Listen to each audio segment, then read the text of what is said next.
भारतीय रेल ने देश में 167 वर्ष पूरे कर लिए हैं। आइए आज आपको बताते हैं कि भारतीय रेल की शुरुआत कैसे हुई, जिससे आप में से कई लोग अनजान होंगे। विश्व में रेलवे की शुरुआत कपास के व्यापार के लिए हुई थी और व्यापार ही भारत में भी इसके नींव का कारण बना था। आज हम कल्पना भी नहीं कर सकते कि रेल के बिना भारत की रूपरेखा क्या होती। भारतीय रेल एशिया का सबसे बड़ा रेल नेटवर्क है, जिसमें रोजाना 11,000 से भी अधिक ट्रेन चलते हैं। 5,000 से अधिक पैसेंजर ट्रेन हैं और 17 लाख से अधिक कर्मचारी इसमें काम करते हैं। बात है 1846 की, जब अमेरिका में कपास यानी कि कॉटन की फसल विफल हो गई थी। उत्पादन बहुत कम हुआ था और तभी विश्व व्यापार में कपास और इससे बने वस्त्रों की बहुत बड़ी भूमिका थी। इसके बाद ब्रिटेन के कपड़ा व्यापारियों को वैकल्पिक बाजारों की तलाश करनी पड़ी थी। तब व्यापारियों को ध्यान आया भारत का, क्योंकि भारत कपास के प्रोडक्शन के मामले में समृद्ध था।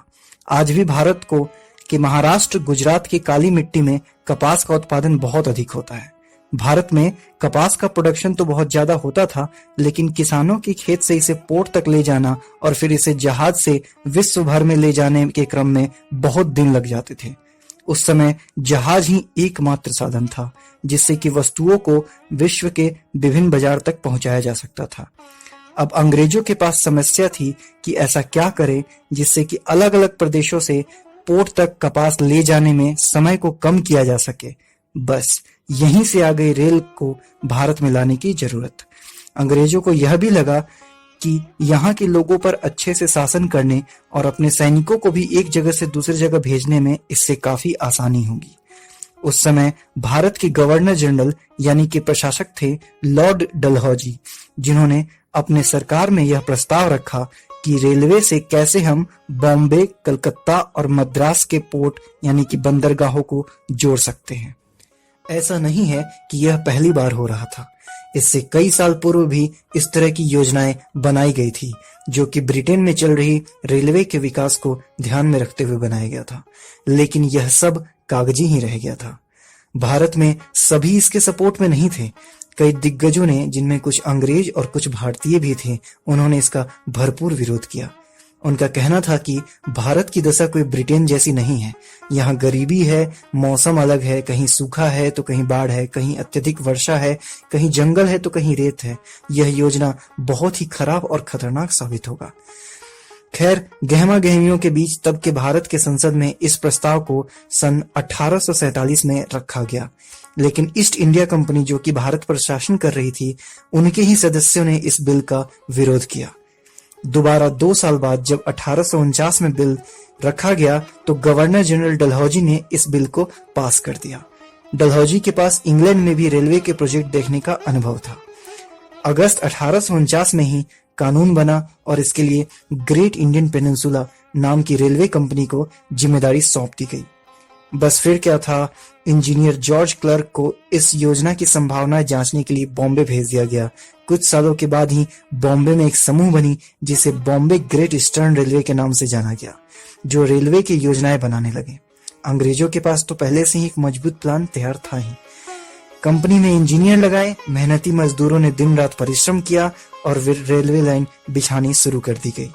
इस लाइन को दस्तावेजों में एक्सपेरिमेंटल लाइन के नाम से जाना जाता था। इससे कई साल पहले ही वैज्ञानिकों ने स्टीम इंजन का आविष्कार तो कर ही लिया था, तो यहाँ सबसे बड़ा चैलेंज था रेलवे का नेटवर्क तैयार करना। खैर, 1852 के नवंबर तक लाइन बिछाने का काम पूरी तरह से हो चुका था।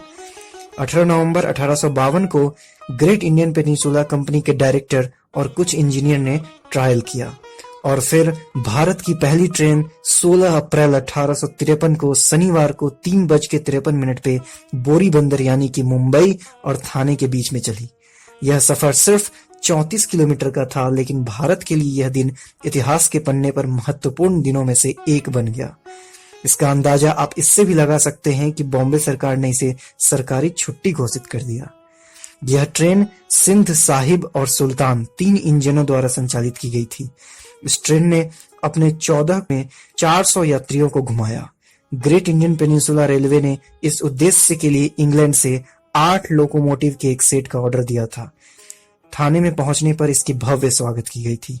और तब से इंडियन रेलवे ने कभी पीछे मुड़ के नहीं देखा। जाते जाते आपको बता दें कि इससे पहले भी भारत में कई अलग अलग वजह से छोटे छोटे करियर्स के साथ इंजन चलाए गए थे। भारत में 1851 में शुरुआती इंजनों को चलाया गया था। पहला स्टीम इंजन थॉमसन रुड़की के पास सोलानी नहर के निर्माण के दौरान निर्माण वस्तु लाने के लिए चला था। दूसरा इंजन चला, उसका नाम लॉर्ड फॉकलैंड था। ये एक बॉम्बे गवर्नर के नाम पर रखा गया था।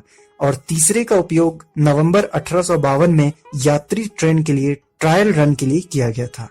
और इतना होने के बाद पहली पैसेंजर ट्रेन 1853 में चलाई गई, जिसकी कहानी मैंने पहले भी आपको बता दी है। इंडियन आईक्यू चैनल को सब्सक्राइब करें ताकि भारत के सभी क्षेत्रों के अनसुनी कहानियों को सुनकर आप भी एक जागरूक नागरिक बनने की ओर कदम बढ़ाएं। जय भारत।